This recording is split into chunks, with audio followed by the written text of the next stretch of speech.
ദൈവം നമുക്ക് എല്ലാവർക്കും എല്ലാ അവയവങ്ങളും തന്നിട്ടുണ്ട്. ഇവിടെയുള്ള എല്ലാവർക്കും ഇപ്പോൾ കിഡ്നിയും കണ്ണും കാതും ലിവറും പാൻക്രിയാസും ഒക്കെ ഉണ്ട്. നിങ്ങൾ ജനിക്കുമ്പോൾ ഇതെല്ലാം കിട്ടിയിട്ടുള്ളവരാണ്.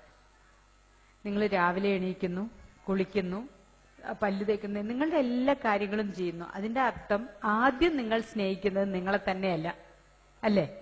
സ്വന്തമാണ്, നമ്മളെയാണ് നമ്മൾ ആദ്യം സ്നേഹിക്കുന്നത്. നമുക്ക് പറയാം നമുക്കിഷ്ടം വേറൊരാളെയാണ്, അവരെയാണ്, അച്ഛനെയാണ്, അമ്മയാണ് എന്ന് വ്യക്തിപരമായി പറഞ്ഞുവെങ്കിലും ഓരോ വ്യക്തിയും അവനവനെയാണ് ആദ്യം സ്നേഹിക്കുന്നത്. അതും പുറമേ ഉള്ള ഭാഗങ്ങളെ മാത്രം. ഒരു വെള്ളിയാഴ്ച കിട്ടിക്കഴിഞ്ഞാൽ, അല്ലെങ്കിൽ കേരളത്തിലാച്ച ഒരു ഞായറാഴ്ച കിട്ടിക്കഴിഞ്ഞാൽ ബിരിയാണിയും നെയ്ച്ചോറൊക്കെ കഴിച്ച് വിശ്രമിക്കുകയാണ്. ആര് വിശ്രമിക്കുന്നു? പുറത്തെ ശരീരം കിടന്നു. ഉള്ളിലെ അവയവങ്ങൾക്ക് ഓവർലോഡ് അയച്ചു കൊടുത്തു. മറ്റുള്ള ദിവസങ്ങളിൽ എന്തെങ്കിലും കുറച്ച് കിട്ടിയിട്ട് അത് പണിയെടുത്തിരുന്നാൽ മതി. അന്നത്തെ ദിവസം ഇതെല്ലാം അടിച്ചു കയറ്റി വിശ്രമമാണ്. വിശ്രമിക്കുമ്പോൾ നമ്മുടെ അവയവം ഏറ്റവും കൂടുതൽ പണിയെടുക്കേണ്ട ഒരു സാഹചര്യമാണ്. പിന്നെ കുറെ ഫാസ്റ്റ് ഫുഡോ അല്ലെങ്കിൽ ലൈഫ് സ്റ്റൈൽ ഡിസീസ് എന്നൊക്കെ പറയുമ്പോൾ നിങ്ങൾ പറയും ഇവിടെ ജീവിക്കുന്ന ഞങ്ങൾക്ക്, ഞാൻ 10 വർഷമായി ഇവിടെ വരുന്നു, ഏകദേശം 10-25 പ്രാവശ്യം വന്നിട്ടുണ്ട്, 500ഓളം ക്ലാസ്സുകൾ സംഘടിപ്പിച്ചിട്ടുണ്ട്. നമുക്ക് മനസ്സിലാവുന്ന ഒരു കാര്യം, നിങ്ങളുടെ ഇവിടുത്തെ ജീവിത രീതി അനുസരിച്ച് ഈ പറഞ്ഞ ഭക്ഷണ രീതിയും നടക്കം, വ്യായാമം ഇതൊക്കെ വളരെ കുറവേ ചെയ്യാൻ പറ്റുമെന്നറിയാം. എന്നാലും ഒരു കാര്യം നിങ്ങൾക്ക് ശ്രദ്ധിക്കാമല്ലോ, എന്തെങ്കിലും ഒരു പച്ചക്കറിയും അല്ലെങ്കിൽ അതിനോടൊപ്പം തന്നെ ഫ്രൂട്ട്സും ഒക്കെ ഉൾപ്പെടുത്തിയിട്ട് ഭക്ഷണത്തിന്റെ അളവ്, നാളെ ഈ ഭൂമിയിൽ നിന്ന് ഈ ഭക്ഷണം മുഴുവൻ അവസാനിച്ചു പോകും എന്നുള്ള രീതിയിൽ കഴിക്കൽ നിർത്തിയിട്ട് നമുക്ക് ആവശ്യമായ ഭക്ഷണം ഇനിയും ഉണ്ടല്ലോ, രാവിലെ എണീറ്റാ വീണ്ടും കഴിക്കാം, ഇത് അവസാനിക്കുന്നില്ല. കടൽ വെള്ളം പോലെ ഇങ്ങനെ ഭക്ഷണം കിടക്കുക തന്നെയാണ്. എന്ത് വേണമെങ്കിൽ നിങ്ങളുടെ കയ്യിൽ കാശുള്ളപ്പോൾ എന്ത് വേണമെങ്കിൽ ഇവിടെ കിട്ടും. പക്ഷെ ഓരോ വിദേശ മലയാളിയും ഇവിടെ നിന്ന് 45-50 വയസ്സൊക്കെ ആയി തിരിച്ചു വരുമ്പോൾ പ്രമേഹ രോഗിയും രക്താതി സമ്മർദ്ദവും ഉള്ളവരായിട്ടാണ് തിരിച്ചു വരുന്നത്. സത്യത്തിൽ നിങ്ങളെ ആർക്കും ആ രീതിയിൽ വേണ്ട. ഞങ്ങളിവിടെ വരുന്നു, നിങ്ങൾ ഞങ്ങളെ സഹായിക്കുന്നു, ആ സഹായം കൊണ്ട് ഒരുപാട് ആളുകൾക്ക് ഡയാലിസിസ് ചെയ്തു കൊടുക്കുന്നു, വൃക്ക മാറ്റിവെക്കുന്നു, എന്തെല്ലാമോ ഞങ്ങൾ ചെയ്യുന്നു. പക്ഷെ കേരള ഗവൺമെന്റിന് വിദേശി മലയാളിയാണെങ്കിൽ വൃക്ക പോയാലും 5 പൈസ കാരുണ്യെന്നൊന്നും ഞങ്ങൾ തരില്ല. നിങ്ങൾക്ക് ഒരു ഐഡന്റിറ്റി ഉണ്ടല്ലോ, നിങ്ങൾ വിദേശ മലയാളികളാണെന്ന്. അപ്പോ കാരുണ്യം കിട്ടാത്തത് കൊണ്ട് അങ്ങനെ ഒരു പ്രതീക്ഷയും വേണ്ട. പിന്നെ ഗൾഫിലൊക്കെ ഉള്ളവനല്ലേ എവിടെയെങ്കിലും പോയി കിഡ്നി മേടിച്ചോളൂ. അപ്പൊ അവിടുന്നും ഒരു സാധ്യതയില്ല. ബ്രെയിൻ ഡെത്തിന് വരെ ബുക്ക് ചെയ്യാൻ ഈ ഒരു അവസ്ഥയാണ് പാവം. പിന്നെ സർക്കാർ ഒരു ബ്രെയിൻ ഡെത്തിന് വേണ്ടി ബുക്ക് ചെയ്തിട്ടുണ്ട്, അതിൽ ബുക്ക് ചെയ്താൽ ഈ കാലത്തൊന്നും കിട്ടാൻ പോകുന്നില്ല. ഓരോ രോഗം വരുമ്പോഴും ഇന്ന് ഇവിടെ നിന്ന് പൈസ അയച്ചു കൊടുക്കുന്നവരായാലും ഭാര്യയും കുടുംബമായിട്ട് ജീവിക്കുന്നവരായാലും നിങ്ങളെ തന്നെ നിങ്ങളുടെ കുടുംബാംഗങ്ങൾ വെറുക്കേണ്ട ഒരവസ്ഥയാണ് ഞാനൊക്കെ കാണുന്നത്. ഈ പറഞ്ഞ വൃക്ക ആവശ്യം വരുന്ന ഒരാൾക്ക് ഇന്ന് കിഡ്നി ഫെയിലിയർ ആണെന്ന് ഡിറ്റക്ട് ചെയ്താൽ നാളെ രാവിലെ അയാൾക്ക് ട്രാൻസ്പ്ലാന്റ് ചെയ്യാൻ പറ്റില്ല. ഒരു 10 ഡയാലിസിസ് എങ്കിലും കഴിഞ്ഞിട്ടേ ട്രാൻസ്പ്ലാന്റ് ചെയ്യാൻ പറ്റുള്ളൂ. അപ്പോൾ ആദ്യത്തെ ദിവസം ഡയാലിസിസ് തുടങ്ങുമ്പോൾ കഴുത്തിൽ കത്തീറ്ററൊക്കെ ഇട്ട് പെട്ടെന്ന് തുടങ്ങി, ഒരുപാട് ബന്ധുക്കൾ ഉണ്ടാവും, ആള് അവിടെയായിരുന്നു, അങ്ങനെയായിരുന്നു, ഇങ്ങനെയായിരുന്നു. 5ാമത്തെ ഡയാലിസിസ് കഴിയുമ്പോൾ കൂടെ വന്നവരുടെ എണ്ണം കുറയും. 10ാമത്തെ ആവുമ്പോൾ നിങ്ങളുടെ ഭാര്യയോ അല്ലെങ്കിൽ ഭർത്താവോ ആയി ഇത് കുറയും. നിങ്ങൾ പിന്നീട് ഒരു ബാധ്യതയാവുകയാണ്. അതിന്റെ ഇടയിൽ ഭാര്യയുടെ കിഡ്നിയോ ഭർത്താവിന്റെ കിഡ്നിയോ വീട്ടിൽ നിന്നൊരു കിഡ്നി പോലും കിട്ടിയില്ലെങ്കിൽ നിങ്ങൾക്ക് വേണ്ടി പത്രത്തിൽ പരസ്യം കൊടുത്ത് വരുന്നവർ ചോദിക്കുന്ന 5ഉം 10ഉം 20ഉം ലക്ഷം രൂപ ബ്രോക്കർമാരുടെ വക.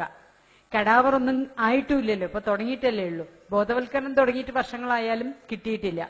അപ്പോൾ സ്വാഭാവികമായിട്ടും നിങ്ങളുടെ വീട്ടിലും നിങ്ങളുടെ നാട്ടിലുമുള്ള ആളുകൾ നിങ്ങള് പീസ് പോയ ബൾബായിട്ട് കൂട്ടും. അതെപ്പോ വേണമെങ്കിൽ അടിച്ചു പോകാം. അത് പോയാലും ജനങ്ങൾ പറയാം അത് പണ്ടേ പോയതാ. ഒരു രീതിയിലും മരിക്കാൻ വേണ്ടി ആഗ്രഹിക്കും. ഡയാലിസിസ് യൂണിറ്റിന്റെ പടിക്കലുള്ള പല ആളുകളും എപ്പോഴാ ഒന്ന് മരിച്ചു കിട്ടുക ആലോചിക്കണം. ഒരു ഡയാലിസിസ് രോഗിക്ക് സൗജന്യമായി ഡയാലിസിസ് ചെയ്ത് കൊടുത്താലും അയാൾക്ക് എപ്പോട്ടിൻ എന്ന് പറഞ്ഞ് രക്തമുണ്ടാവാവുന്ന ഇഞ്ചക്ഷൻ എടുക്കണം, ഹെപ്പാരിൻ ഇഞ്ചക്ഷൻ വേണം, ഡയാലൈസർ വേണം, ബ്ലഡ് ട്യൂബ് വേണം, മരുന്ന് വേണം. ഇതൊക്കെ ചെയ്യുന്നതിനൊപ്പം മറ്റുള്ള അസുഖങ്ങൾക്ക് ചികിത്സിക്കാൻ ഇതിന് 6000 രൂപ ഏറ്റവും ചെലവ് കുറഞ്ഞ രീതിയിൽ കണക്കാക്കിയാൽ ഈ ചെലവ് മാത്രം 400 രൂപയ്ക്ക് എപ്പോട്ടിൻ, അത് ഒരാഴ്ചയിൽ 4 ആഴ്ചയിൽ 4 എണ്ണം. ഹെപ്പാരിൻ ഇങ്ങനെ കണക്ക് കൂട്ടിയാൽ വളരെ 1600 രൂപയ്ക്ക് പ്രൈവറ്റ് ആശുപത്രി കൊടുക്കുക. 400 രൂപയ്ക്ക് കൊടുത്താൽ പോലും 6000 രൂപ വേറെ വേണം. ഡയാലിസിസ് സൗജന്യം കിട്ടിയെന്ന് മറ്റുകൊണ്ട് മാത്രം പോരാ. അതിനോടൊപ്പം അയാളുടെ കുടുംബം ജീവിക്കുന്ന നമ്മൾക്കിത് സാന്ത്വന ചികിത്സയല്ല എന്ന് ഒരാൾക്കും മനസ്സിലാവുന്നില്ല. എല്ലാവരും വിചാരിക്കുന്നത് ഡയാലിസിസ് ചെയ്തു കഴിഞ്ഞാൽ രോഗിയായിന്ന്. സത്യത്തിൽ ഡയാലിസിസ് എന്ന് പറയുന്നത് നമ്മൾ ജീവിതത്തിലേക്ക് തിരിച്ചു വന്ന് നോർമലായിട്ട് ജീവിക്കാൻ വേണ്ടിയാണ് ചെയ്യുന്നത്. കേരളത്തിലെ സാമ്പത്തിക അവസ്ഥയും മാനസികാവസ്ഥയും അവരെ രോഗികളായി തന്നെ തീർക്കുന്നു. അപ്പോൾ ആ രോഗി മരിച്ചാൽ ഉണ്ടാവുന്ന ലാഭമാണ് എല്ലാവർക്കും തോന്നുന്നത്. അങ്ങനെ സഹജീവികളെ വെറുക്കാനുള്ള ഒരു അവസരത്തിലേക്കാണ് നമ്മൾ പോയിക്കൊണ്ടിരിക്കുന്നത്. കഡാവർ ട്രാൻസ്പ്ലാന്റേഷൻ നിലവിൽ വന്നു കഴിഞ്ഞാൽ ഈ ഒരു രോഗി ആർക്കും ബാധ്യതയല്ല. സൗജന്യമായിട്ടാണ് ഈ കിഡ്നി കിട്ടാൻ പോകുന്നത്. അയാൾ ഉണ്ടാക്കിയ എന്തെങ്കിലും സമ്പത്ത് കൊണ്ട് അയാളുടെ വൃക്ക മാറ്റിവെച്ച് അയാൾക്ക് തിരിച്ച് ഇവിടെയോ നാട്ടിലോ എവിടെയെങ്കിലും ജോലി ചെയ്ത് ജീവിക്കാം. പലപ്പോഴും പല ആശുപത്രികളിലും ഇവിടെ നിന്ന് വന്നിട്ട് വർഷങ്ങളായി ഗൾഫിൽ കഴിഞ്ഞ് തിരിച്ചു വന്നിട്ട് വർഷങ്ങളായി ഡയാലിസിസ് ചെയ്ത് മേപ്പോട്ട് നോക്കി കിടക്കുന്ന ആ കണ്ണുകളിൽ കാണുന്നത് എനിക്ക് ജീവിക്കണം. പുറത്തിരിക്കുന്ന കുടുംബാംഗങ്ങൾ പറയണത് ഒന്ന് മരിച്ചിരുന്നെങ്കിൽ. അയാൾ ജീവിക്കാൻ അയാളും അയാളെ ചികിത്സിക്കുന്ന ആശുപത്രിക്കാരും മാത്രമേ ആഗ്രഹിക്കുള്ളൂ. അയാൾ ജീവിച്ചിരിക്കുന്നാൽ ലാഭമുള്ളത് 2 ആൾക്കാ. ഞാൻ ജീവിച്ചാൽ എനിക്കും പിന്നെ എന്നെ ചികിത്സിക്കുന്ന ആശുപത്രിക്കും. എന്റെ വീട്ടുകാർക്ക് ഇന്നിവിടെ വരുന്ന 400 രൂപയിലുമായിട്ട് ബസ്സിനും അല്ലെങ്കിൽ ഓട്ടോയിലോ കൊണ്ടുവരുന്ന ആ കാശ് പോലും വേസ്റ്റ് ആയിട്ട് ചെലവാക്കുന്ന ഒരു ഫീലിംഗാ.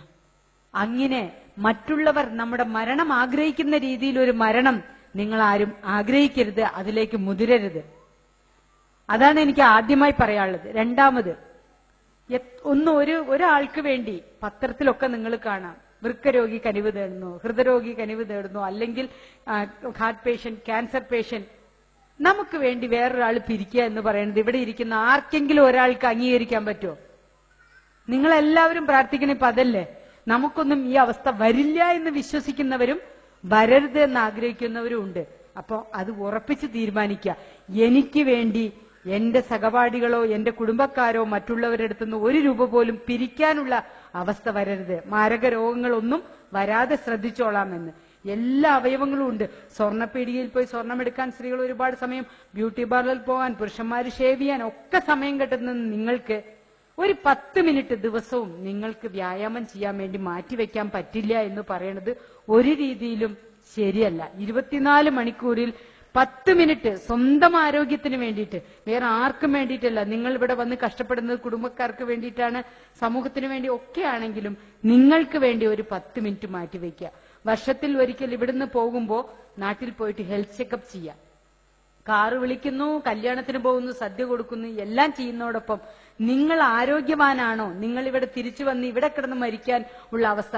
ഇപ്പൊ 22 വയസ്സിൽ ഹാർട്ട് അറ്റാക്ക് വന്ന് മരിക്കുന്നവരെ കാണുന്നു.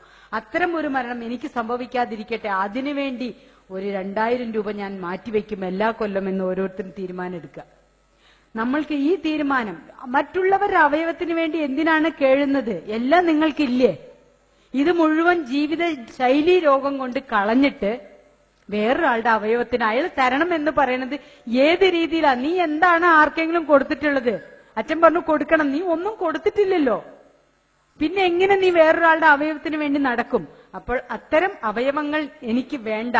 ഞാൻ എന്റെ അവയവം കൊണ്ട് മരണം വരെ ജീവിക്കും. മാർ ക്രിസോസ്റ്റം തിരുമേനിയാണ് ഈ പ്രൊജക്ടിന്റെ ഈ കരുതൽ എന്ന് പറയുന്ന ഞങ്ങളുടെ ഈ പ്രൊജക്ടിന്റെ ചെയർപേഴ്സൺ. തിരുമേനി നിങ്ങളുടെ അവസ്ഥ എന്താണെന്ന് പരിശോധിക്കുകയും ഒരു ഡയബറ്റിക് പേഷ്യന്റ് ആണ് എന്ന് അറിഞ്ഞു കഴിഞ്ഞാൽ മരുന്ന് ഡോക്ടർ പറയുന്ന രീതിയിൽ കഴിച്ചാൽ മാത്രം പോരാ.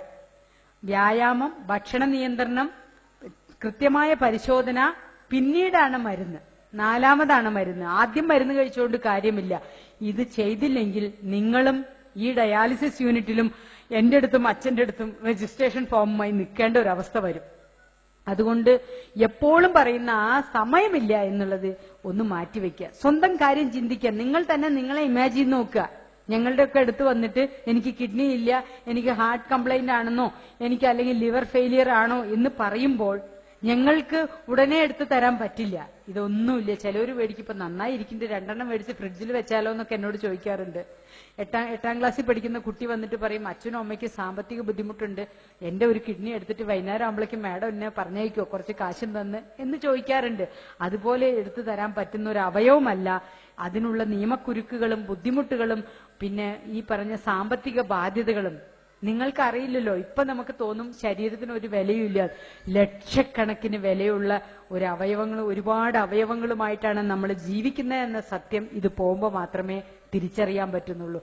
ആരുടെയൊക്കെ മുന്നിൽ തമിഴ്നാട്ടിലോ ആന്ധ്രയിലും കേരളത്തിലും ഒക്കെ ഉള്ള ബ്രോക്കർമാരുടെ മുന്നിൽ പരക്കം പായുന്ന ഒരുപറ്റ മലയാളികൾ, ചൂഷണം ചെയ്യപ്പെടുന്ന ഒരുപറ്റ മലയാളികളെ ഞാൻ കണ്ട് മടുത്തിരിക്കുകയാണ്. അതുകൊണ്ട് ദൈവത്തെ ഓർത്ത് നിങ്ങളുടെ ജീവിതത്തിൽ നിങ്ങൾ ഒരു അടുക്കും ചിട്ടയും കൊണ്ടുവരികയും സ്വന്തം ശരീരം നിങ്ങൾ പുറത്ത് സ്നേഹിക്കുന്ന പോലെ അകത്ത് അവയവങ്ങളെയും സ്നേഹിച്ച് ആരോഗ്യമുള്ള ആരുടെയും അവയവത്തിന് കേഴാതെ സ്വന്തം ആരോഗ്യത്തിൽ ജീവിക്കാൻ നിങ്ങൾ എല്ലാവരും തയ്യാറാവണമെന്ന് അഭ്യർത്ഥിച്ചുകൊണ്ട് എന്റെ വാക്കുകൾ നിർത്തുന്നു. നന്ദി, നമസ്കാരം.